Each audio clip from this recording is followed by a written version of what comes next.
Halo guys, welcome to Pujungan Channel. Sebelum kenalin, nama gue Arta dan kali ini gue bakal sharing mengenai pengalaman horor pribadi gue yang gue tuh alami pada saat gue masih berkuliah. Gitu. Jadi gue cerita latarnya dulu ya, biar lebih enak, lebih jelas ceritanya gimana. Nah, pada waktu itu kejadiannya gue sedang berkuliah semester 2 dan gue ambil jurusan peternakan. Nah, kampus gue itu merupakan kampus daerah pedesaan di daerah Sumedang lah, yang desa banget. Gue rasa lu pasti bakal tahu sih, tapi gue nggak perlu sebut namanya. Nah, untuk di jurusan peternakan ini kita punya kandang guys. Jadi bentuk denah kampus gue tuh modelnya kayak komplek lah ya. Jadi kayak begitu lu masuk ada denahnya gitu tuh, kayak misalkan bagian-bagian sosum kita belok kiri, bagian-bagian saintek kita belok kanan, dan dia kayak tiap fakultas punya gedungnya masing-masing gitu loh, dan dia kayak nanjak gitu. Jadi emang tempatnya adem, asri, dan luas gitu. Nah, posisi kandang fakultas gua itu terletak di belakang lah, di belakang gedung rektorat kampus gua, kayak sedikit di luar areal kampus gua.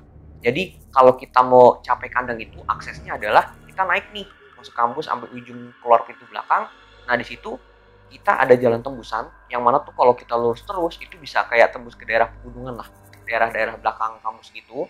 Tapi ada kayak jalan motong belok itu ke daerah kebun. Nah, kalau kita masuk ke daerah kebun itu, terus kita kayak nyusurin kebun, terus kita kayak ada jalan nanjak lagi. Nah, di situ tuh setelah kita jalan yang nanjak tadi, setelah jauh, itu gue baru masuk ke areal kandang kampus gue. Dan jalanannya memang kayak jelek banget. Kayak begitu kita dari area utama, kita belok ke kebun tuh langsung yang batu-batu, jalanan jelek banget. Terus kayak pohon gede lah di kanan kiri, bener-bener gelap banget. Kayak lu tuh nggak bisa ngeliat gitu loh ujungnya, kayak literally kelihatan tuh cuma lampu dari lampu motor lu aja. Jadi emang bisa dibilang serem banget sih gitu, apalagi ya kebun malam sepi, bener-bener nggak ada suara, hening gitu loh kan, suara jangkrik lah. Nah, oke, kurang lebih itulah, karena kita masuk ke ceritanya ya. Jadi ceritanya pada saat waktu itu gue abis beres kegiatan di kandang, gue tuh mau pulang. Nah, waktu itu yang mau cabut adalah 4 orang. Gue, terus teman gue namanya Budi, namanya Fajar, sama satu cewek namanya Meta. Nah, kita bertiga, cowok-cowok ini kita masing-masing bawa motor. Nah, abis kita ngobrol-ngobrol, kita pamitan kayak, cabut duluan ya, gitu kan. Tiba-tiba si Meta ini datang, kayak, gue nebeng dong, gue gak bawa kendaraan, gitu. Nah, tiba-tiba si temen gue, si Budi sama Fajar ini kayak langsung diem gitu loh, padahal tadi mereka kayak abis ngobrol-ngobrol gitu kan. Kayak gak ada ngerespon gitu, akhirnya gue ngomong, ya kayak, ya udah sini Met, sama gue aja, gue kosong kok, gitu kan. Ya udahlah, si Meta nebeng. Nah, terus kita iring-iringan tuh, balik kan. Jadi posisinya kalau dari kandang tuh kayak kita turunin tanjakan dulu, baru kayak kita putar balik ngelewatin kebun, baru kita nyampe ke areal kampus gitu. Nah, posisinya adalah kita iring-iringan, dua teman gue naik motor di depan, gue motor ketiga paling belakang bonceng si Meta tadi. Cabutlah kita, turun kan, set, set, set, set, turun dari tanjakan. Si Meta kayak yang diem gitu loh, kayak diem banget, cuman diem nunduk gini di belakang gue, kayak gue berasa kan kayak dipegang gitu. Terus gue pikir, oh ya udah wajar, emang daerahnya serem sih gitu. Terus kita udah beres turun tanjakan, kita muter balik masuk ke daerah kebun. Nah, begitu daerah kebun, si Meta ini langsung kayak cengkram badan gue gitu loh. Bukan badan gue sih, kayak jaket gue dipegang keras banget gitu. Kan gue kerasa ya, gue kan kaget kan, kayak, Met, lu kenapa gitu. Dia diem doang kayak. Terus gue bilang ya, udah santai aja Met, kita dikit lagi tembus kok, kebunnya udah mau cabut gitu kan. Ya udah kita lanjut jalan, set, keluar dari kebun, turun lah masuk ke areal kampus. Nah, begitu areal kampus, baru tuh rada normal lagi, rada tenang. Dia baru jawab kayak, sorry tak, tadi gue takut lah, tempatnya serem gitu. Dan gue pikir ya memang iya sih, memang serem sih, wajar gitu kan. Terus akhirnya 2 orang teman gue tadi, mereka cabut duluan ke tempat makan, namanya Hipot lah, mungkin lu ada yang tahu, Hipotesa, tempat langganannya mahasiswa. Terus habis itu gue nganter si Meta ini balik kosan dulu, gue nganter balik ke kosan, barulah gue nyusul ke tempat makan. Nah, di situ teman-teman gue udah pada makan duluan kan, gue mesen, terus gue ikutan makan. Nah, pada saat mereka udah beres makan, biasalah kita sambil makan sambil ngobrol gitu kan. Tiba-tiba si Budi nyeletuk, kayak, kamu berani sih kak? Gitu kan. Ah, maksudnya berani tuh, berani gimana? Terus si Fajar bilang, iya kok lo berani sih bonceng si Meta? Lah, emang kenapa, maksudnya kenapa nggak berani? Kan kita berempat gitu ya, bareng-bareng, terus kita turun bareng gitu. Emang tempatnya serem sih, tapi maksud gue, ya kan kita bareng gitu kan. Terus si Budi bilang kayak, oh lu nggak tahu ceritanya ya tak? Gue bilang, cerita apaan gitu kan. Ah udahlah, gue usah cerita lah. Gue bilang, cerita apa gitu kan. Gue penasaran ya. Terus katanya si kampretnya si Fajar, dia ngomong gini, ah nggak mau ah, ntar kalau gue cerita lo takut nggak dibonceng dia lagi. Gue bilang, kampret juga lu. Terus akhirnya setelah gue paksa-paksa, akhirnya mereka mau cerita. Nah setelah usut ternyata si Meta ini, itu kan gue posisi semester 2 ya, di semester 1 itu dia katanya sempat kesurupan. Nah kesurupannya ini katanya penunggu daerah kebun tadi itu gitu. Nah dia kurang lebih hampir 1 semester katanya kesurupannya. Katanya jadi dia selama 1 semester ini dia kayak agak pendiam, suka menyendiri, di kelas tuh mojok, diem aja lagi udah jelasin tiba-tiba kayak ketawa-ketawa sendiri gitu.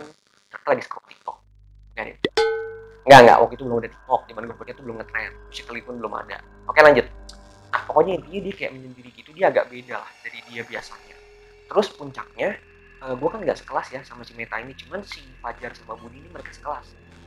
Puncaknya adalah pada saat guru lagi ngajar, dosen lagi ngajar, tiba-tiba dia angkat tangan. Terus, iya ada apa, mau nanya apa? Dia berdiri, marah-marah si Meta, pakai bahasa Sunda gitu. Nah, gue nggak ingat kalimat detailnya gimana, intinya dia marah-marah ke dosennya, kayak, kenapa sih banyak pohon atau banyak tanah-tanah yang kosong itu dipakein, ditebang-tebangin untuk pembangunan kampus gue, di belakang areal kampus gue, gitu kan. Intinya protes kayak gitu. Nah, di situ anak-anak pada kaget dong. Terus kayak ada juga yang nanya ke dosen, nanya apa, kayaknya ini emang fix dia kemasukan daerah penunggu kebun di belakang itu gitu. Nah terus entah gimana ceritanya, pada saat udah mulai kuliah semester 2 lagi, katanya sih dia udah normal. Katanya gue dapat info tapi gue nggak tahu ya bener atau enggak, dari peralihan semester 1 ke semester 2 akhirnya tuh berhasil tuh dikeluarin penunggunya entah di rupiah atau gimana. Nah mungkin lu pada heran ya, kayak masa sih gue udah boncengin dia, gelagat diri gitu, gue sama sekali nggak sadar kalau ada something atau ada keganjilan gitu. Nah gue disclaimer dulu, jujur gue tuh orangnya bisa dibilang untuk hal-hal seperti itu tuh gue sangat nggak peka. Bukan berarti gue kayak gue nggak percaya sama hal seperti itu, enggak. Lebih ke kayak ya gue nggak terlalu percaya banget, tapi ya udah kayak dia dengan dia sendiri, gue dengan gue sendiri, sama-sama kita nggak saling ganggu nggak masalah. Ya gue tetap menghormati, tapi nggak gue yang jadi takut atau gimana gitu loh. Ya kayak masing-masing aja lah gitu. Dan seringkali gue kan sebenarnya kejadian-kejadian kayak gini tuh lumayan sering ngalamin ya, karena daerah desa itu kan ya lumayan serem lah ya. Cuman uniknya adalah gue tuh nggak pernah nyadar, kayak biasa kejadian udah lewat temen gue baru cerita kayak, tak lu sadar nggak sih atau lu ngeliat nggak sih ini gini. Gue tuh nggak sadar kayak, oh iya emang iya ya. Nah gue tuh emang orang nggak peka kayak gitu gitu. Oke kita balik lagi ke ceritanya. Nah setelah kejadian itu kurang lebih beberapa hari kemudian, kita tuh mau ada kegiatan lagi di kandang. Nah mungkin karena nggak ada yang mau nebengin kali ya, si Meta ngechat gue kayak, tak gue mau nebeng dong ke atas gitu, ke kandang. Begitu acaranya kita mau berangkat sekitar jam 6 atau jam 7 gitu, kita mau berangkat ke kandang. Nah cuman mohon maaf nih Matt, sebelumnya kalau lo nonton ya, gue bilang, sorry Matt gue udah ada tebengan gitu kan, tadi gue sendiri. Maksudnya gimana ya, ya gue serem juga sih. Ya lu bayangin aja kan, gue lagi kayak gitu sendiri, tiba-tiba ada kesurupan salto kan di motor banget, serem juga ya. Nangis gue di hutan, sumpah nangis gue gitu. Akhirnya ya udahlah, akhirnya singkat cerita ya gue nggak tahu gimana kabarnya si Meta. Cuman gue denger sih ya udah nggak ada masalah lagi semenjak itu. Cuman ya dia masih takut banget sih kalau untuk lewat daerah sini gitu. Oke, itu guys cerita gue. Gimana menurut kalian, cerita gue serem atau enggak? Kalian ntar bisa komen ya atau like di bawah, ntar cerita ke gue juga. Nah kalau misalkan kalian punya cerita nih, kayak cerita horor di kampus atau cerita horor lain apapun, kalian boleh share juga ke kita.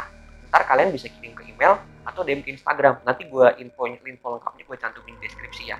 Oke, nanti kalau misalkan cerita lu menarik, cerita lu oke, gue ceritain lagi di sini. Oke, thank you guys yang udah nyaksikan. See you in the next video. Bye bye.